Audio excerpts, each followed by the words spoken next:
What's up, high school house parties? Okay, before we dive into week 2, let me just take a minute and talk about the elephant in the room. Okay, there's a lot of you, which is amazing. Okay, last week we broke records. We had more students in houses than ever before, which is exciting and just so amazing to see new students step into houses and to see students who've been around begin to invite and bring others in.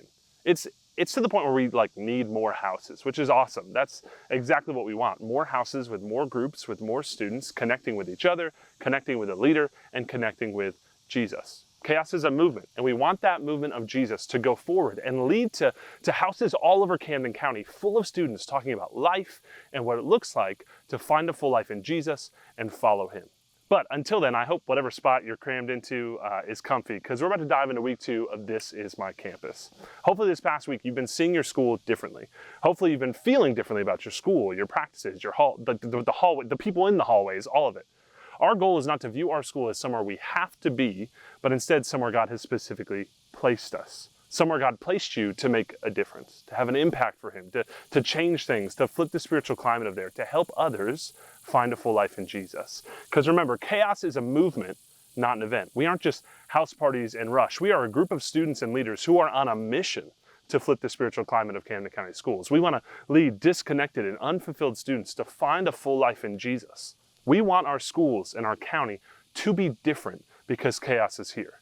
We want to make a difference. And the way we're going to do that is by leading people to find a full life in Jesus, like we have found ourselves. And rush and house parties are just meant to move that mission forward. This is why God has placed you right where you are. God made you for this moment and this moment for you. He placed you at Camden County High School to make a difference for him. And the biggest way we can make a difference is by living differently, by living like Jesus, loving those around us like Jesus loves us, by loving our neighbor like the Good Samaritan. We've been looking at the story Jesus told about the Good Samaritan. Jesus told this story to show us who our neighbor really is and what it looks like to love them.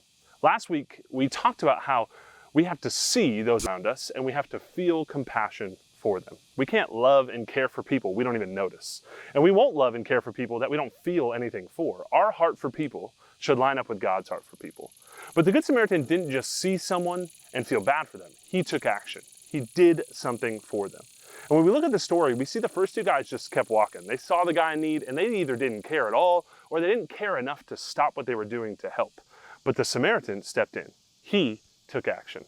In Luke 10:33, it says this, "But a Samaritan on his journey came up to him, and when he saw the man in need, he had compassion, and he went over to him, and he bandaged his wounds, pouring olive oil and wine. Then he put him on his own animal and brought him to an inn and took care of him. The next day, he took out 2 denarii, gave them to the innkeeper, and said, 'Take care of him. When I come back, I'll reimburse you for whatever extra you spend.'" Okay, the Samaritan did a lot. He didn't just help this guy. He did one incredible selfless thing after another, even to the point where he had to go, but he was willing to pay more to this guy when he returned. For a man he didn't know, for a guy who was technically kind of his enemy. He loved his neighbor well. He took action, and he did so much people might have thought he was kind of crazy, but he saved this guy's life. To really create a movement and accomplish the mission Jesus has given us, I think we need to do the same. We need to see people, we need to feel for them, but most importantly, we need to do something about it. We have to take action. Love is our compassion for others in action. I mean, what good is it to see others and feel compassion for them and do nothing about it? If we simply cross to the other side of the road and keep walking because we have too much going on. A guy named James talks about this later in the New Testament. James 2, verse 14, he said, "What good is it, my brothers and sisters, if someone claims to have faith but does not have works? Can such faith save him? If a brother or sister is without clothes and lacks daily food, and one of you says to him, 'Go in peace, stay warm, and be well fed,' but you don't give him what the body needs, what good is it? In the same way, faith by itself without works is dead." What James is saying here is that if we know Jesus, our actions will demonstrate that. We will show that love in our life and in our actions. Because what good is it if we see someone in need, someone struggling, someone disconnected, unfulfilled, and don't do anything for them? You may notice them, may feel bad for them, but if all we do is pat them on the back and say, "Good luck out there, I'm thinking of you," what good is that? How did that really help? Did we really love them like we were called to? The Good Samaritan certainly did more than that. Because here's the thing, a movement requires action. Nothing changes unless we take action, unless we step up. A movement isn't a movement unless we actually move. Just seeing people and feeling for people isn't enough. It's where we need to start for sure, but it's not where we end. We have to allow it to motivate us to do something, to step into the lives of others and serve them, to take action. So now we have to figure out, what exactly does that look like? What does it look like to take action for those around us? What does it look like for us to step into the lives of the people God has placed in our path at Camden County High School? Students all over our schools are disconnected. They feel alone, they feel isolated, they feel hopeless. And I think loving our neighbor can be as simple as interacting with someone we may not normally interact with. We take the time to say hi, we ask how they're doing, we see if they need help with their homework or a class project, we sit with them at lunch or at the game, and we invite them to sit with us. I think it looks like building relationships. We're showing and demonstrating with our actions that we care for someone. We're being a friend. All this stuff we're doing can be seen as just like being a friend to someone. We're listening to them, we're talking with them, we're helping them with school projects, we're being kind and encouraging, we're being helpful, we are serving them. Serving someone is as simple as putting their needs before our own. It can look like sitting with someone we don't normally sit with. It can look like standing up for someone no one else will. It can look like helping someone even if it doesn't help ourselves. And this kind of friendship isn't very normal. It's a bunch of students treating others this way. It's not common. And when people begin to wonder why we are the way we are, why we're doing what we're doing, why we see people like this, why we care, why we serve, why we would do this, we can point them to the why. And his name is Jesus. We can tell them about how everything changed for us after we met Jesus, how through him we learned we are loved, we are valuable, we are forgiven, we are changed, we have joy, we have a full life because of Jesus, and now we want others to have that too. We can invite them to know and follow Jesus. We're living to invite them to a new kind of life. Taking action eventually leads us to being able to invite others.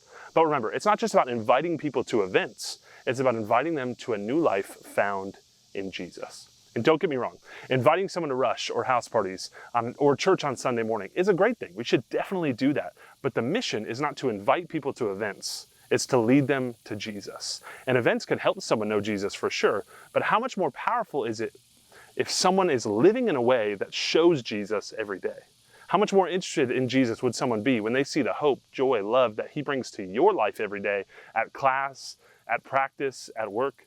So yes, let's create an inviting culture. Let's invite and welcome people to Rush and house parties, but let's invite them by taking action to love them. Because if we're seeing them and feeling for them and taking action to love and serve them, how much more does that invite mean? So here's my challenge this week. Take ownership of your campus. Own where God has placed you. See people, feel for people. And this week especially, take action for them. Serve someone this week. Talk to someone, make them feel seen and valuable. Encourage someone who's down. Sit with someone who needs a friend. Help someone with homework maybe they're falling behind. Stand up for someone who needs it. And then, after we've taken action for them, after we have helped them and served them, after we have loved our neighbor, then let's invite them. Then we can invite them to Rush next week, invite them to come check it out. Let's take action, let's love our neighbors, then let's invite them. And let's make September's Rush, the biggest Rush chaos has ever seen, all because a group of students took ownership of where God has placed them, loved the people God placed in their path, and then gave them an invite.